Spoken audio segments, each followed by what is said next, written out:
Hello दोस्तों, स्वागत है आपका चैनल की एक नई वीडियो में। तो इस वीडियो में हम कंपैरिजन करेंगे 1947 के भारत और चाइना को आज यानी 2020 के भारत और चाइना से। 1947 में भारत आज़ाद हुआ था, मतलब उसके बाद से भारत ने खुद से अपनी मर्जी से तरक्की करनी शुरू की थी। हमारे हालात उस समय कुछ ज़्यादा अच्छे नहीं थे, लेकिन 1947 का चाइना कैसा था? क्या उसके हालात तब से ही भारत से अच्छे थे या फिर बाद में अपनी रणनीतियों को बदलकर उसने खुद को इतना शक्तिशाली बनाया? कितना विकास किया दोनों देशों ने 1947 से अब तक शिक्षा, बिजनेस और अंतरिक्ष के क्षेत्र में?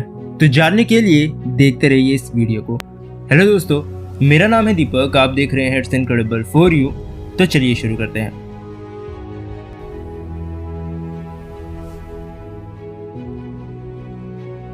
तो वीडियो शुरू करने से पहले ही मैं बता दूं कि इस वीडियो में मैं सिर्फ फैक्ट्स के ऊपर बात करूंगा। किसी भी देश की यहाँ पर हार या जीत नहीं होगी, बल्कि वीडियो खत्म होने तक हम सिर्फ दूसरे देश से ये सीखने की कोशिश करेंगे कि उन्होंने इतने सालों में हमसे कौन सी चीज बेहतर की है। चलिए चलते हैं 1947 में। तो 1947 में भारत आज़ाद हुआ, लेकिन साथ ही दो टुकड़ों में भी बढ़ गया, जिससे उस समय पूरे भारत में मौजूद जनसंख्या काफी कम हो गई, क्योंकि काफी लोग भारत छोड़ पाकिस्तान चले गए। 1950 में भारत की कुल जनसंख्या करीबन 376 मिलियन यानी कि 37 करोड़ 60 लाख के आसपास थी।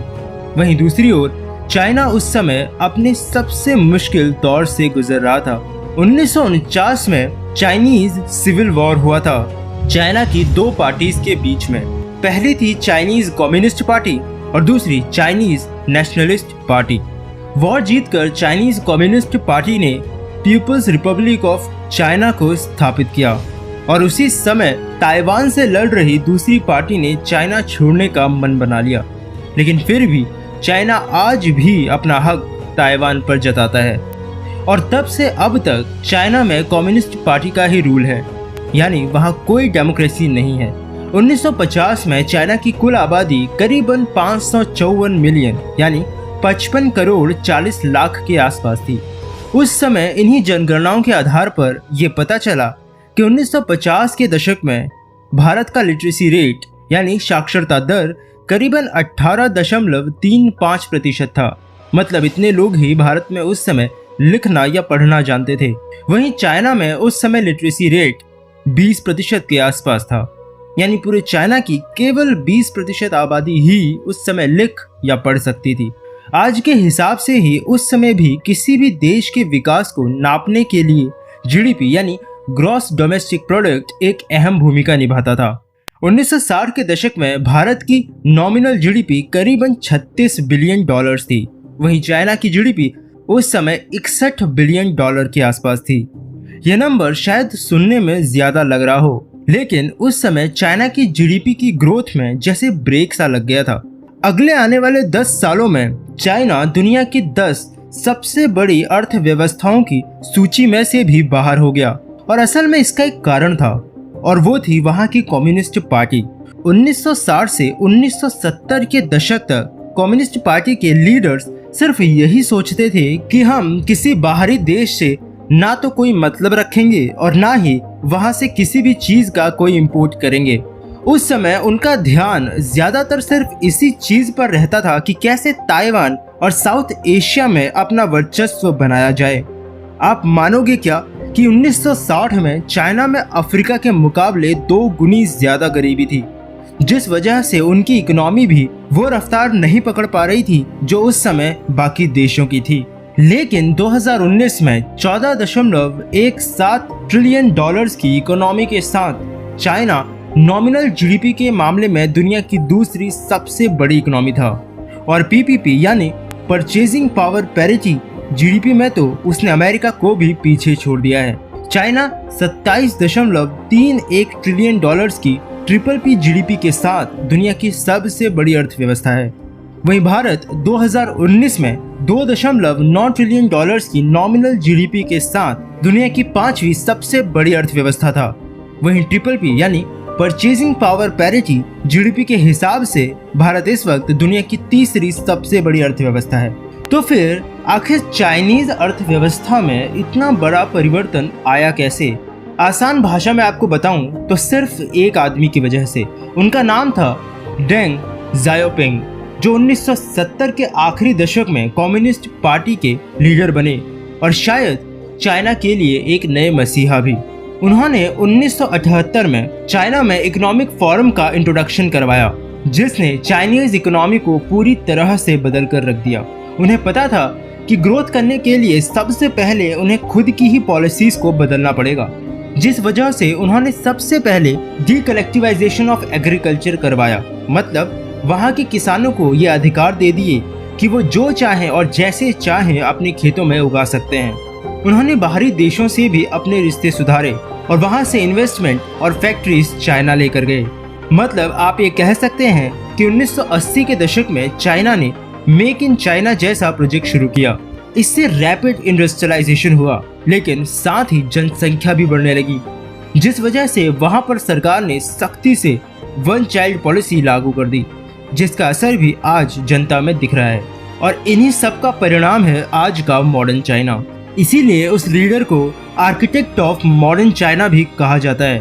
और इस पूरी कहानी को मैंने इसीलिए इतना ज्यादा यहाँ पर बताया क्योंकि इससे भारत भी बहुत कुछ सीख सकता है।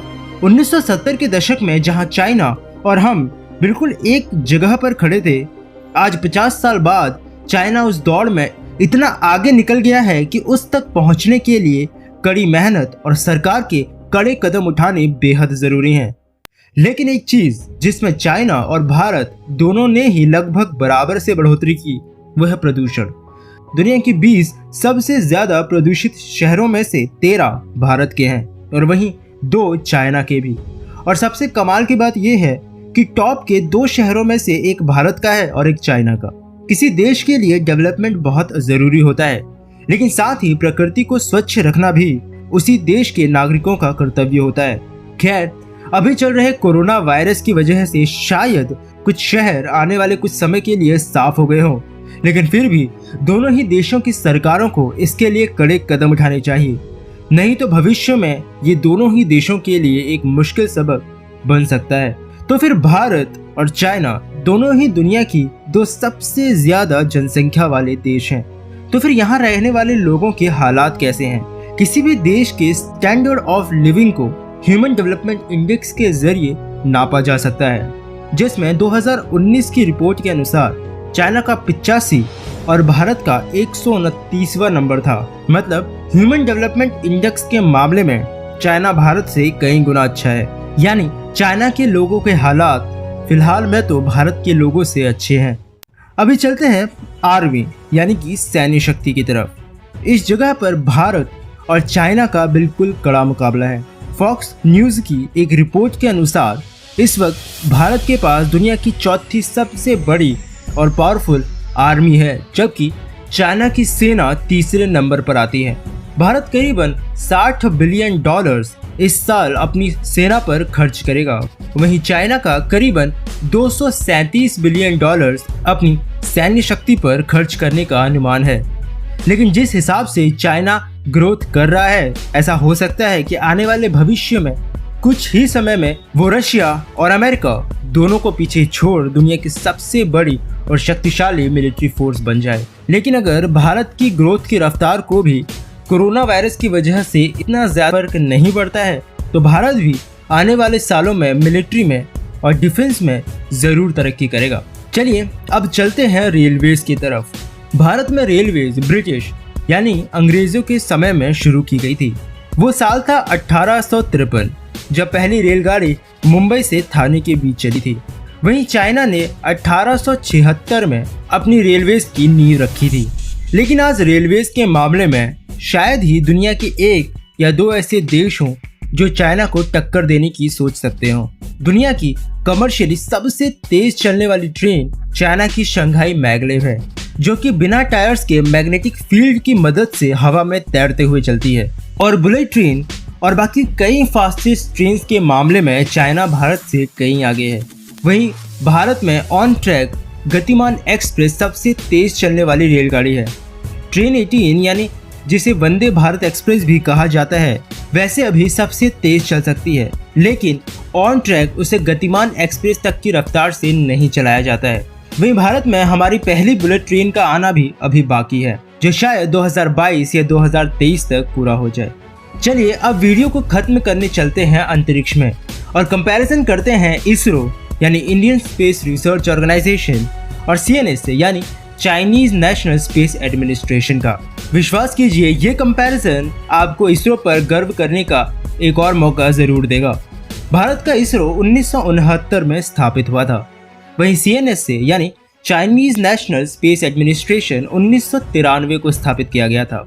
असल में 1993 में CNSA military of aerospace industries के 2 टुकड़े होने से बना था, जिसे 1956 में स्थापित कर दिया गया था।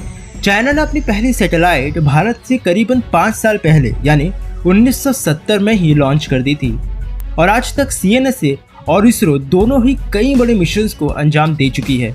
CNSA अपने मिशन चंद्रमा तक भेजने में कामयाब हो चुकी है, वहीं भारत भी चंद्रयान मिशन के जरिए चंद्रमा तक पहुंच गया है। दोनों ही देशों के पास आज खुद की लॉन्चिंग टेक्नोलॉजी मौजूद है। चाइनीज स्पेस एजेंसी खुद से अपने अंतरिक्ष यात्री को स्पेस में भेज चुकी है, जबकि भारत आने वाले 2 से 3 सालों में खुद के वायोनॉट्स को अंतरिक्ष में भेज देगा। वहीं इसरो पहली ही कोशिश में मार्स यानी मंगल तक पहुंचने में कामयाब रहा है, जबकि CNSA अभी भी अपना मंगल मिशन कामयाब नहीं कर पाया है। मतलब दोनों ही एजेंसीज में यहाँ कड़ी टक्कर है। एक एजेंसी एक चीज में बेहतर है तो दूसरी एजेंसी दूसरी चीज में उससे कई गुना अच्छी। खैर कोई भी एजेंसी अंतरिक्ष में काम करे वो डेवलपमेंट और प्रोग्रेस पूरी इंसानियत के काम आती है। तो फिर ये था एक छोटा सा कंपैरिजन 1947 के भारत और चाइना का आज के भारत और चाइना से। तो उम्मीद करता हूँ कि आपको वीडियो पसंद आई होगी। अगर आपको वीडियो पसंद आई है तो इसे लाइक करें, अपने दोस्तों और फैमिली के साथ में शेयर करें और अगर आप चैनल पर नए आए हैं तो चैनल को सब्सक्राइब किए बिना बिल्कुल मत जाइएगा, क्योंकि इस चैनल पर आपको ऐसे ही इंटरेस्टिंग टॉपिक से रिलेटेड वीडियोस मिलती रहेंगी। तो मिलता हूँ आपसे फिर से एक और नए इंटरेस्टिंग टॉपिक की एक नई वीडियो के साथ में। तब तक के लिए अलविदा।